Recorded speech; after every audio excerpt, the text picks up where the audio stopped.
کہا غلط کہا، یہ تو جتنا آپ نے بتلایا ہے یہ سحر ہے، جادو ہے، جتنے بھی لوگوں کو آپ نے بتلایا یہ سحر ہے، یہ جادو ہے، ہم تو جب جانے جب ہمارا معجزہ بولا ہوا بتلائے۔ کہا یہی جناب عیسیٰ والا معجزہ۔ کہا تو نے آج گھر میں اپنے مرغ کھایا، اور جب تو مرغ کھا رہا تھا تو تیرا بھائی دروازہ کھول کر گھر میں داخل ہوا، تو نے اس مرغ کو اپنے کرتے کے دامن سے ڈھک لیا، چونکہ تو بخیل بہت ہے کہ کہیں بھائی اس میں حصہ نہ بانٹ لے، بیٹھ کر ہمارے ساتھ کھانا لے، تو نے اس وجہ سے اس کو ڈھک لیا۔ بھائی چلا گیا، اس کے بعد تو نے اس کو پھر سے کھایا۔ کہا غلط ہے، میں نے مرغا کھایا ہی نہیں۔ کہا اچھا، تو نے اس کی ہڈیوں کو صحن خانہ میں پھینکا ہے۔ آپ نے ہوا کے دوش پر ہاتھ کو بلند کیا، ہڈیوں کا دھاچا رسول کے ہاتھ پر آیا۔ رسول کے ہاتھ پر آنے کے بعد کہا دیکھ یہ اس مرغ کی ہڈیاں ہیں جو تو نے کھائی تھی۔ کہا یہ بھی غلط ہے کہ اگر دھانچے نے بول کر بتا دیا، یہ تو پھر بھی دھانچا ہے، رسول پتھر کو حکم کرے اشارہ کرے تو بولنے لگے۔ بہت مرتبہ کہا کہ اگر اشارہ کروں تو یہ خود بتلائے، ہڈیوں سے آواز آنے لگی ہمارے گوشت کو ابو جہل نے نوچ کر کھایا ہے۔ چہرہ زرد پڑنے لگا، اور پھر ایک مرتبہ کہا اور بتلاؤ کہ کس کس لوگوں نے تیرے پاس امانتوں کی تھیلی تیرے پاس امانت کے طور پر رکھی، اور تو نے ان تھیلیوں کو اپنے گھر میں زمین میں دفن کر دیا ہے، اور ارادہ یہ رکھتا ہے کہ لوگوں سے کہہ دوں گا کہ چور چرا کر لے گیا۔ ارے جو نبی دشمنوں کے دل کی باتوں کو جانتا ہو، عزیزان محترم، کہا سب غلط ہے، ایسا کچھ نہیں۔ کہا اگر نہیں ہے تو نام بتلائے، تیری کتنی امانت ہے، تیری کتنی امانت ہے۔ سب نے قبول کیا کہ میری اتنی امانت، میری اتنی امانت۔ ہاتھ کو ہوا میں پھیلایا، ساری تھیلیاں نکل کر رسول کے ہاتھ پر آ گئیں، ایک ایک کو اس کی امانت لوٹاتے رہے رسول۔ ایک تھیلی ابو جہل کی بچی۔ کہا یہ تیری تھیلی ہے، یا تو قبول کر لے کہ معجزہ صحیح ہے، ورنہ اسے بھی راہ الہی میں فقیروں کو دے دوں گا۔ مجبور ہو گیا عزیزان محترم، اس لیے کہ جاہل نہیں ابو جہل تھا، سب کچھ دیکھ رہا ہے، معجزہ دیکھ رہا ہے، معجزوں کو دیکھ کر لوگوں کو کلمہ پڑھتا بھی دیکھ رہا ہے، اپنے ساتھ بھی معجزہ دیکھ رہا ہے، مگر نہیں ماننا تھا، پھر بھی نہیں مان رہا ہے۔ ایک صلوات بھیجئے محمد و آل محمد کے اوپر۔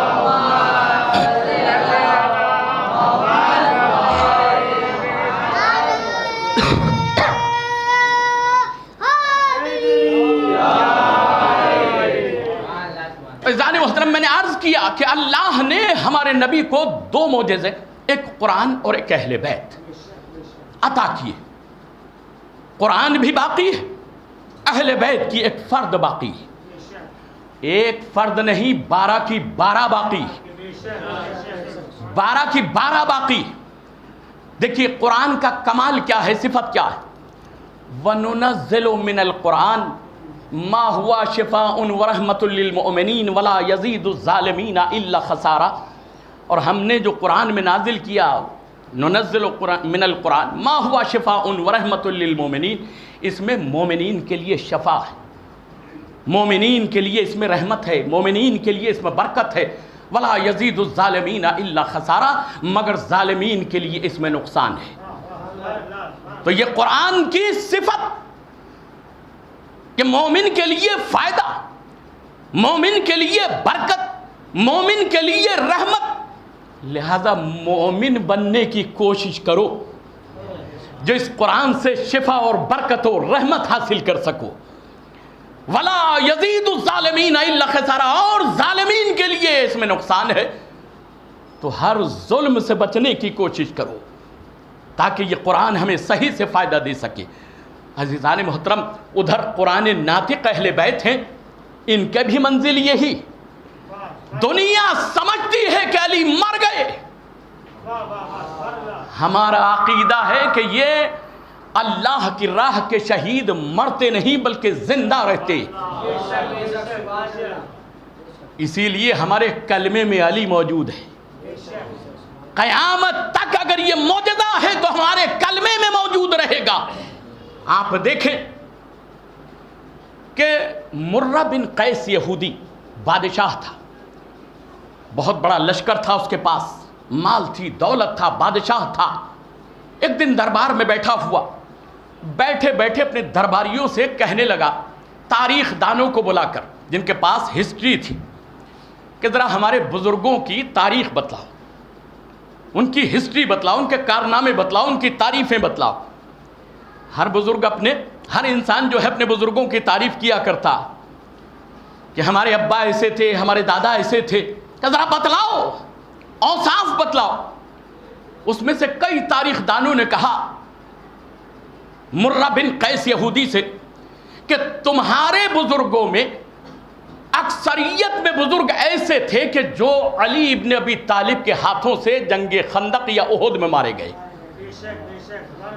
اب جو اس نے کہا کہ ہمارے بزرگ زیادہ تر ایسے تھے جو خندق اور خیبر میں علی کے ہاتھ سے مارے گئے، کہ یہ علی کون ہے؟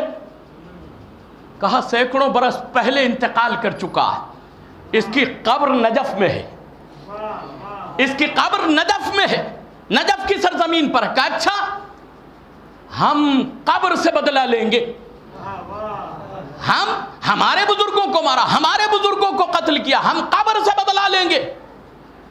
دیکھیے دشمنی اس حد تک بھی پہنچتی ہے، زندہ تو زندہ، مرے انسان سے بھی انسان بدلہ لینے کے لیے تیار ہو جاتا ہے۔ یہ بے معرفتی ہے۔ تو ایک مرتبہ لشکر تیار کیا، بہت جرار لشکر بنایا اور نجف کی سرزمین پر پہنچا۔ خادموں کو نجف کے روضے کے پتہ چلا، نجف والوں کو پتہ چلا، مقابلہ کیا، مگر کہاں تک لڑتے؟ فوج بہت زیادہ لے کر آیا تھا، حرم کے روضے کے دروازے میں گھس گئے، حصار میں آ گئے اور دروازے بند کر لیے، اینٹوں سے دروازوں کو چن دیا گیا تاکہ لشکر قیس بن مرہ کا اندر داخل نہ ہو سکے اور ہم اندر محصور رہ کر اپنی جانیں محفوظ کر سکیں۔ مگر لشکر اتنا بڑا تھا کہ دروازوں کو توڑ دیا گیا، دروازے ٹوٹے، تلوار کو برہنہ کیا، علی کے زری کی برابر آ کے کھڑا ہو گیا۔ کھڑا ہونے کے بعد قبر علی سے مخاطب ہو کر کہتا ہے کہ تم نے ہمارے بزرگوں کو قتل کیا، آج میں تمہاری قبر سے تم سے وہ بدلہ لوں گا کہ رہتی دنیا تک لوگ اس سے سبق حاصل کریں گے۔ میں آپ کی میت کو قبر کھدوا کر نکال کر لے جاؤں گا، جلا کر راکھ بنا کر ہوا میں اڑا دوں گا۔ اتنا کہا اور سپاہیوں کو حکم دیا قبر کھودی جائے۔ جیسے ہی کدال لے کے سپاہی آگے بڑھے، ایک مرتبہ قبر سے 2 انگلیاں نکلی۔ قیس بن مرہ کو ایسے قتل کیا جیسے تلوار سے 2 حصوں میں تقسیم کیا جاتا ہے۔ آج بھی آپ ذریعے مولا پر نجف جائیں گے تو آپ کو 2 انگلیوں کے نشان قبر مولا پر ملیں گے، جس پر یہ لکھا ہے کہ یہاں سے علی کی 2 انگلیاں نکلی تھیں اور قیس بن مرہ بادشاہ کو قتل کر کے 2 ٹکڑے کر دیا۔ عزیزان محترم، یہ وہ معجزہ ہے کہ دنیا سمجھ رہی ہے انتقال ہو گیا، مگر ان کی قبروں میں خدا نے شفا عطا کی ہے، یہ زندہ ہیں، یہ سلامت ہے۔ عزیزان محترم، یہ منزل اہل بیت علیہم السلام کی ہے۔ ایک صلوات بھیجے محمد و آل محمد۔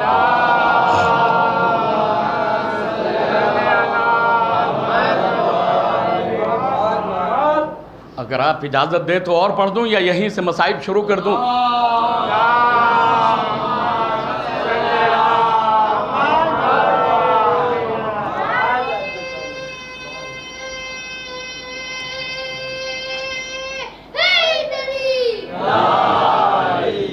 کائنات اسلام میں آپ دیکھیے گا تاریخ اسلام اٹھا کر، کیا کسی نے یہ دعویٰ کیا آج تک کہ تمہاری قبر میں آؤں گا؟ قیامت تک کے لیے ضمانت ہے کہ تمہاری قبروں میں آؤں گا، صراط پر میں آؤں گا، میزان پر میں آؤں گا، جنت کے دروازے پر میں آؤں گا، کوثر کے کنارے پر میں آؤں گا۔ کیا کسی نے دعویٰ؟ نبی نے بھی نہیں کیا ہے، علی یہ دعویٰ کر رہے۔ تو علی علیہ السلام بظاہر تو اس دنیا سے انتقال کر گئے، شہید ہو گئے، مگر دعویٰ علی کا آج بھی باقی۔ وہ ہر ایک کے سراہنے پہنچتی ہے، چاہے کافر ہو، چاہے منافق ہو، چاہے مومن ہو، چاہے مسلمان ہو، وعدہ کیا ہے۔ آیت اللہ زنجانی اپنی کتاب انوار خمسہ میں ایک واقعہ لکھتے ہیں، بہت پائے کے عالم دین آیت اللہ زنجانی انوار خمسہ میں لکھتے ہیں کہ سید مرتضیٰ علم الہدیٰ، بہت بڑے عالم دین، شیخ رضی کے بھائی، سید رضی کے بھائی، سید علم الہدیٰ، سید مرتضیٰ علم الہدیٰ، وہ ایک قافلے میں جا رہے تھے۔ ان کو معلوم ہوا کہ ہمارے قافلے کے آگے پیچھے ایک اور قافلہ چل رہا ہے، تو اس میں کسی نے ذکر کیا کہ یہ جو برابر میں قافلہ چل رہا ہے، اس قافلے میں ایک لڑکی ایسی ہے جس کی عمر صرف 22 سال ہے، مگر اس کے سر کے بال بالکل سفید ہو چکے، چہرے پر جھریاں پڑ چکی، دیکھنے میں ایسا لگتا ہے کہ جیسے 90 برس کی بوڑھی کوئی عورت ہو، مگر عمر صرف 22 برس کی۔ سید مرتضیٰ علم الہدیٰ کہتے کہ یہ واقعہ تو ہم نے بھی بہت سنا ہے، کیا وہ لڑکی اس قافلے میں موجود ہے؟ کہا ہاں موجود ہے۔ کہا یہ پیغام پہنچاؤ کہ سید مرتضیٰ علم الہدیٰ سے ملاقات کرنا چاہتے ہیں۔ پردے ڈال دیے گئے، لڑکی کو بلا لیا گیا۔ جب لڑکی پردے کے پیچھے آ گئی، سید مرتضیٰ علم الہدیٰ کہتے ہیں کہ ہم نے سنا ہے کہ تمہاری عمر 22 برس کی ہے۔ کہا یہ بھی سنا ہے کہ بال سفید ہو گئے، چہرے پر جھری آ گئی، ضعیفی آ گئی۔ کہا یہ بھی صحیح۔ کہا کچھ بتا سکتی ہو کہ آخر ایسا کیسے ہو گیا؟ تو ایک مرتبہ کہتی کہ میرا واقعہ بہت عجیب ہے۔ میرے ایک بھائی تھا جو میرا ہم عمر تھا، جوانی میں اس کا انتقال ہو گیا۔ جیسے ہی انتقال ہوا، میرے بھائی سے مجھ کو اتنی محبت تھی کہ میں اس کے بغیر جینا بھی نہیں چاہتی تھی۔ دنیا میری آنکھوں کے سامنے اندھیر ہو گئی۔ لوگوں نے جنازے کو تیار کیا، دفن کرنے کے لیے قبر کے پیچھے چلے، قبر کے سامنے لے کر چلے، میں بھی جنازے کے پیچھے پیچھے چلی۔ جنازے کو بھائی کے دفن کر دیا، لوگ چلے گئے، مگر میرے دل نے گوارا نہ کیا کہ بھائی کی قبر کو چھوڑ کر واپس جاؤں۔ رک گئی وہیں پر، اور بھائی کی قبر کے پاس میں برابر میں گڈھا کھودا، اور اس گڈھے کو کھود کے قبر کے برابر جب کھود لیا تو اس کے بیچ میں ذرا سا میں نے بھائی کی قبر کے لیے دیکھنے کے لیے سوراخ کیا، تاکہ دیکھوں کہ میرے بھائی کے ساتھ میں کیا پیش آتا ہے قبر میں۔ تھوڑی دیر کے بعد میں نے دیکھا کہ قبر میں ایک نور پھیلا، اور وہ قبر کشادہ ہونے لگی، حجرے کے مانند ہو گئی۔ اس کے بعد اس قبر میں 2 فرشتے آئے، جن کا چہرہ بہت ہیبت ناک تھا، ہاتھ میں گرز لیے ہوئے تھے۔ انہوں نے آ کر میرے بھائی کو اٹھا کر بیٹھا دیا۔ میرا بھائی قبر میں اٹھ کر بیٹھ گیا، یہ میں اپنی آنکھوں سے دیکھ رہی تھی۔ اس کے بعد ایک نور کی کرسی بچھائی گئی، اور ایک نورانی نوجوان اس کرسی پر آ کر بیٹھ گیا۔ فرشتوں نے اس جوان کو یہ کہہ کر سلام کیا کہ یا علی آپ پر سلام، اے وسیع رسول آپ پر ہمارا سلام۔ اتنا میں نے سنا، سلام فرشتوں نے کیا۔ اس کے بعد فرشتوں نے فوراً میرے بھائی سے سوال کیا، من ربک، بتا اے جوان تیرا رب کون ہے؟ وہ لوگ سنے کہ جو میتوں کو قبرستان لے کر جاتے، وہ لوگ سنے جو میتوں کو کاندھا دیتے، وہ لوگ سنے جو میتوں کو تلقین پڑھاتے، وہ لوگ سنے کہ جو میت کے کاندھوں کو ہلا کر سناتے اور سمجھاتے ہیں۔ پورا واقعہ فرشتوں نے سوال کیا، من ربوں کا، کہ قبر میں ہوتا کیا ہے، تیرا رب کون ہے؟ میرا بھائی خاموش، کوئی جواب نہیں دے پا رہا تھا۔ تو اس کرسی پر بیٹھے ہوئے جوان نے کہا، کہتا کیوں نہیں ہے؟ اللہ ربی، تیرا رب جو ہے وہ پروردگار اللہ ہے۔ جب میرے بھائی نے اس جوان کی زبان سے یہ مدد میں جملے سنے، تو میرے بھائی کی زبان سے نکلا، اللہ ربی، اللہ میرا رب ہے۔ میرے بھائی نے جواب دے دیا۔ فرشتوں نے فوراً دوسرا سوال کر لیا، من نبیوں کا، تیرا نبی کون ہے؟ میرا بھائی پھر خاموش، پھر کوئی جواب نہیں، پھر کوئی آواز نہیں نکل رہی۔ میں ادھر بے چین کہ بھائی جواب نہیں دے پا رہا. فرشتوں نے سوال کیا کہ من نبیوں کا تیرا نبی کون ہے؟ جب 2 یا 3 مرتبہ جواب نہ دے سکا تو پھر اس جوان نے کہا کہتا کیوں نہیں حضرت محمد مصطفیٰ میرے نبی ہے.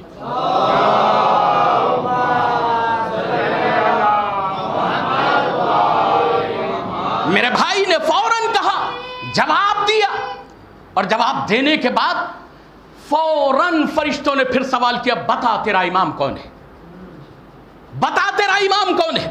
میرے بھائی کی زبان میں لکنت تھی، بولا نہیں جا رہا تھا، جواب دے نہیں پا رہا تھا. اب میں پھر یہ انتظار کر رہی تھی کہ یہ جوان مدد کرے گا، مگر اب دوبارہ جب پوچھا دوبارہ بھی جواب نہیں. تیسری مرتبہ تو اس جوان نے اپنی کرسی کو پیچھے کھسکا لیا اور اوپر کی طرف دیکھنے لگا.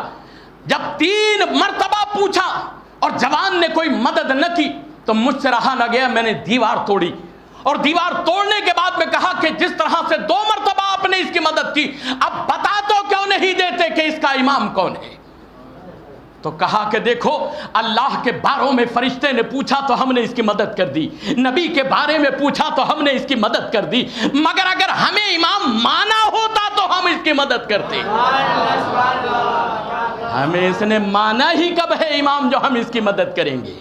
عزیزان محترم، ایک مرتبہ وہ لڑکی کہتی ہے کہ اس کے بعد اس قبر کو انگاروں سے بھر دیا گیا، گرز مارے گئے، انگاروں سے بھر دیا.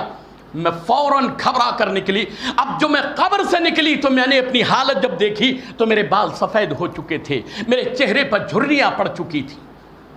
پھر اس کے بعد جب گھر آئی تو قبیلے والوں سے کہتی تھی، خاندان والوں سے کہتی تھی، اپنے قوم کے لوگوں سے کہتی تھی کہ لوگوں علی ولی اللہ پر بخشش ہوگی.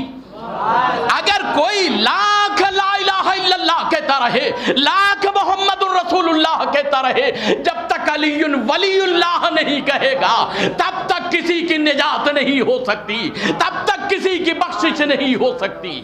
میں نے اپنی آنکھوں سے دیکھا ہے.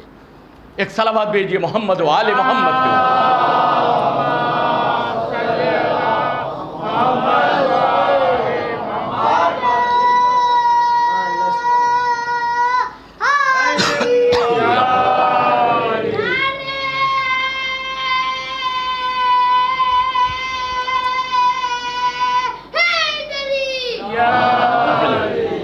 سارے محترم، وہ علی جو دین کے لیے ایک معیار تھا، وہ علی کی محبت کہ جو انسان کی زندگی کا تقاضا تھی، عبادتوں کے ساتھ ساتھ اگر حب اہل بیت نہیں، امام کی امامت کا اقرار نہیں تو انسان کا ہر عمل بیکار ہے. مگر اس علی کے ساتھ میں کیا سلوک ہوا، شہادت نصیب ہے. ان کے بیٹوں کی، اولاد کی کیا قدر و قیمت کی گئی، زمین کربلا موجود ہے. عزادارو، ایک آیت کے سلسلے سے، حوالے سے میں مصائب کی ابتدا کرنا چاہتا ہوں. خداوند عالم قرآن مجید میں ارشاد فرماتا ہے والفجر ولیال عشر والشفع والوتر واللیل اذا یسر هل فی ذلک قسم لذی حجر. قسم ہے فجر کی، والفجر ولیال عشر، اور ان 10 راتوں کی، ولیال عشر والشفع والوتر، جس میں نویں اور 10ویں کی رات بھی شامل ہے. طاق اور جفت، نویں اور 10ویں کی رات بھی شامل ہے. اور اس رات کی قسم کہ جو بہت مشکل سے تمام ہوئی، بہت مشکل سے گزری. عزاداروں، 9ویں یا 10ویں، طاق اور جفت، 10 راتوں کی قسم، اور اس رات کی قسم کہ جو بہت مشکل سے گزری، اس میں صاحبان عقل کے لیے بہت بڑی قسم ہے. حل فی ذالک قسم الذی حجر، جو بہت مشکل سے گزری. کون سی ہے وہ رات کہ جو بہت مشکل سے گزری؟ آپ غور کیجئے، اس سورے کو سورہ فجر کہا جاتا ہے، مگر شیعہ تفسیروں میں سورے کا نام سورہ حسین ہے. شیعہ تفسیروں میں سورہ حسین سے نام یاد کیا جاتا ہے اس سورے کو. اور اس کے لیے تاکید یہ ہے کہ ہمارے چھٹے امام فرماتے ہیں کہ تم اپنی نافلہ نمازوں میں، اپنی واجب نمازوں میں سورہ فجر کی تلاوت کیا کرو. قیامت کے دن امام حسین کے ساتھ تمہارا حشر ہوگا. جو انسان سورہ فجر کو اپنی نافلہ واجب نمازوں میں تلاوت کرے گا، امام حسین کے ساتھ محشور ہوگا، جنت میں داخل ہوگا۔ عزادارو، سوال صرف اتنا ہے کہ وہ رات کون سی تھی جون بہت مشکل سے گزری، اس کے لیے چند جملے، یہ عزاداری، یہ مجلسیں کس طریقے سے ہم تک پہنچی ہیں، اس پر کسی کی ہاتھوں کی قربانی ہے، کسی کے پیروں کی قربانی ہے، کسی کی جان کی قربانی ہے، تب یہ مجلسیں ہم تک پہنچی۔ ان کو باقی رکھنا، ان کو مزین کرنا، ان کو زینت دینا، یہ ہمارا فرض ہے۔ کیسے ہجوم مصائب میں ان مجلسوں کو قائم کیا گیا، اس سے تاریخ اسلام انسان تک پہنچی۔ عزادارو، شام ایک سال میں شام کا بادشاہ ہے، ذکر اہل بیت پہ پابندی ہے، مجلسوں پہ پابندی ہے، اور ایک مرتبہ اتنے میں محرم کا چاند نمودار ہو گیا۔ شام میں ایک مومنہ رہتی تھی، اس نے سنا کہ محرم کا چاند نکل آیا، مجلسوں پہ پابندی ہے، وہ اٹھی بادشاہ کے دربار میں پہنچی، جانے کے بعد میں کہتی ہے میں حسین مظلوم کی مجلس برپا کرنا چاہتی ہوں، تو مجھے اجازت دے؟ کہا اجازت میں دے سکتا ہوں، مگر ایک شرط پر۔ کون سی شرط ہے؟ کر ایک بیٹے کی قربانی دو اور ایک مجلس برپا کر لو، ایک بیٹا قربان کرو، قتل کرانا پڑے گا، ایک مجلس کی اجازت دے دوں گا۔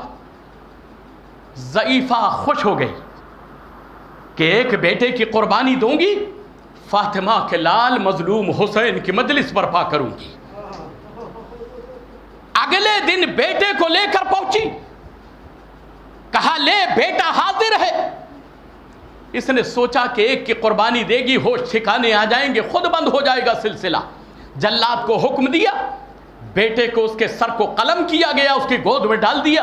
خوش ہوتی ہوئی آ رہی ہے کہ عام شاہراہ پر حسین کی فرش اعضا بچھاؤں گی، سب لوگوں کو بلاؤں گی اور میں بتلاؤں گی کہ فاطمہ کا لال کیسے پیاسا مار ڈالا گیا، فاطمہ کے گھر کو کیسے زمین کربلا پر اجاڑ دیا گیا، کیسے ان لوگوں کو حسین پر ماتم نہیں کرنے دیا گیا، میں ماتم کراؤں گی۔ عزادارو، آ کر مجلس کا فرش بچھایا، مجلس ہوئی، ماتم ہوتا رہا، مجلس ہو چکی۔ اگلے دن دوسرا بیٹا لے کر گئی، تیسرے دن تیسرا بیٹا لے کر گئی، 10 بیٹے اللہ نے اس کو دیے تھے، 10 مجلسیں برپا کر دی۔ جب 10 مجلسیں برپا ہو گئی تو اب گھٹنے میں سر دے کر رونے بیٹھ گئی۔ بیٹی نے کہا اماں بیٹوں کا غم میں رو رہی۔ لوگوں نے کہا بی بی تو نے ہمیں گریہ کرنے کا موقع دیا، ماتم کرنے کا موقع دیا، بی بی ہم تجھے پرسا دیتے ہیں تیرے بیٹوں کا، تو نے اپنے 10 بیٹے قربان کرا کے 10 مجلس سے برپا کرائی، تو غم کر رہی ہے اپنے بیٹوں کا۔